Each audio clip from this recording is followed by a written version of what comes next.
Dr. Jaishankar, a lot of your commentary was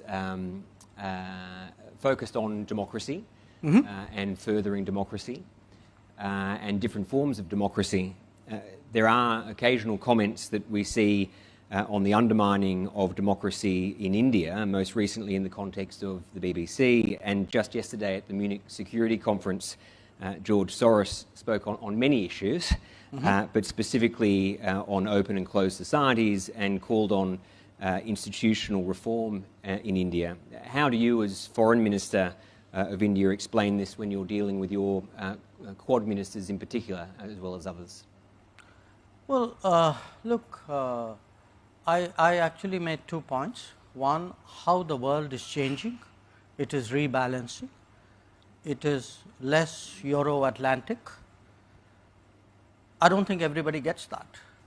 I think old habits die hard.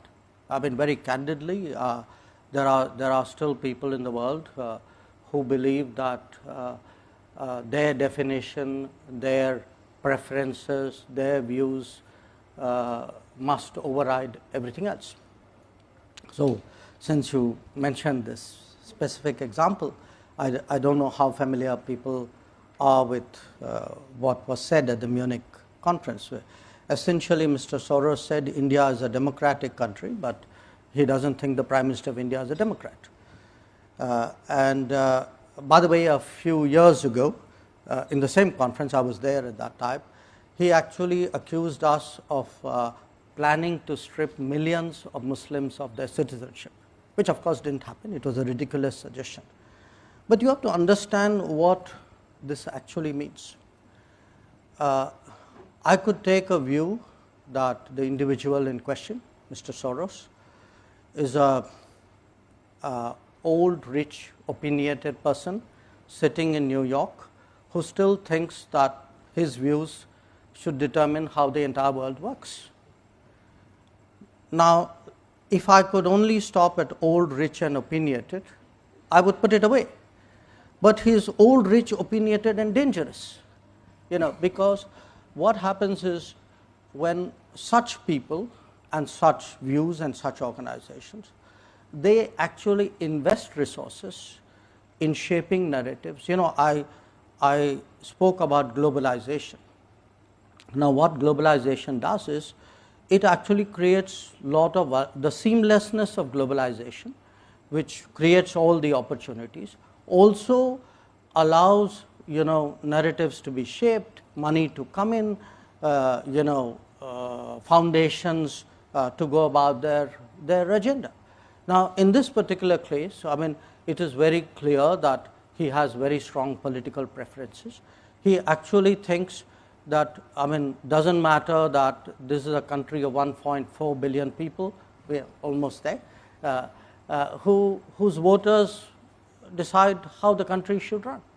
He actually thinks, well, if, and again, I cite him as an extreme example, okay, but there are other, manifestations of this in different countries, where people like him think an election is good if the person we want to see wins. If the election throws up a different outcome, then we actually will say it's a flawed democracy. This to my and the beauty is all this is done under the pretense of advocacy of open society, of transparency, etc. So our generation, we have grown up with concepts like regime change, which influence operations. Now, you can call it what you will. I mean, to me, this really looks the same, with a gloss of some kind of do-goodism on it. So, for me, it's actually necessary today that we have today a serious conversation on democracy. When I look at my own democracy, I mean, I have today a voter turnout which is unprecedented, electoral outcomes which are decisive, electoral processes which are not questioned. We are not one of those countries where after the election somebody goes to arbitrate in court. Okay? We don't have any hanging chads either. And where you actually say, I will sit in judgment over the verdict of voters. Now, my sense of democracy is the voter is supposed to decide.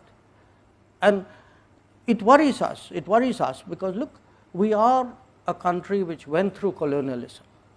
We know the dangers of what happens when there is outside interference in whatever guise in your politics. If you do this kind of scaremongering, like millions of people will be deprived of citizenship, it actually does real damage to our societal fabric, because somebody out there believes you, and you don't leave it to accident, by the way, you back it up with an operation. So you create that kind of fear psychosis, and then you use that to validate your original judgment. So I do think today between, whose democracy, whose globalization, why, the transparency of how global processes work. These are real issues which need to be debated.